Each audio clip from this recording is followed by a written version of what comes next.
And it's important for us to understand our end, what we're for, what we're meant to do, and what will happen. It's a situation where people live in their everyday life oftentimes by denial of what is to come. There are a couple reasons why that is so, why people live in denial.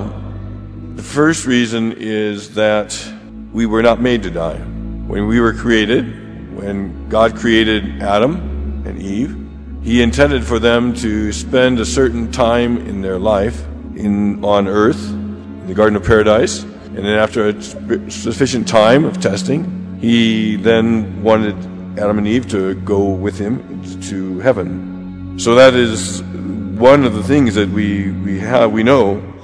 We know that God did not intend for us to die. He did not want us to die. But it was a privilege that we had that was given to us in our first parents, but our first parents lost that for themselves and for the rest of the human race. We might think that somehow they messed up and we wouldn't do the same, somehow have this problem. We want to do something that we're not supposed to do. We want to do something that's forbidden. And another reason is just in our very nature, it's in us to want to live. God gave us life. We want to sustain it. It's something that's part and parcel of living. We want to live, and we want to continue to live. So those are two reasons, because in our very nature, and also because of the promise of God, that we are such that we are made, we want to live. Of course, there are other reasons as well. One of the reasons that modern man is because he doesn't want to face the realities of what will happen in the future. They're in denial. They enjoy life. They think life is good. They want to have fun in this life and enjoy life.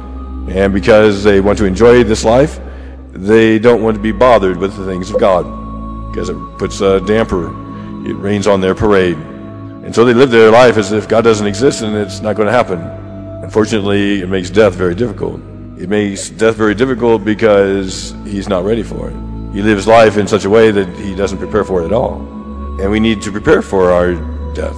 We need to prepare for it every day, because each day that we live, we are one day closer to our death. That's true for all of us here.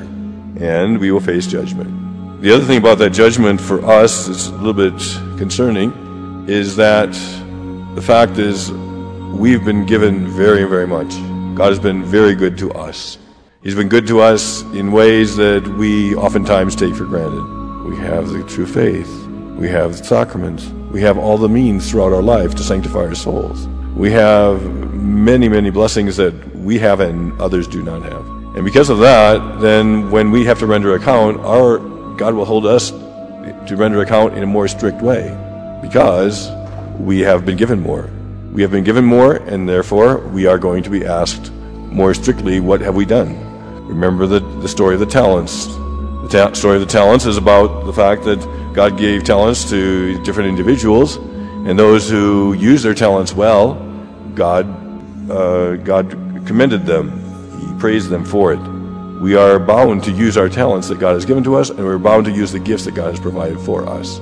The idea of being such that we are like our non-Catholic counterparts, enjoying life like they, having fun like they, in such a way that we forget about God, and well, we give Him token acknowledgement on Sunday maybe, it's not for us. It's not for us.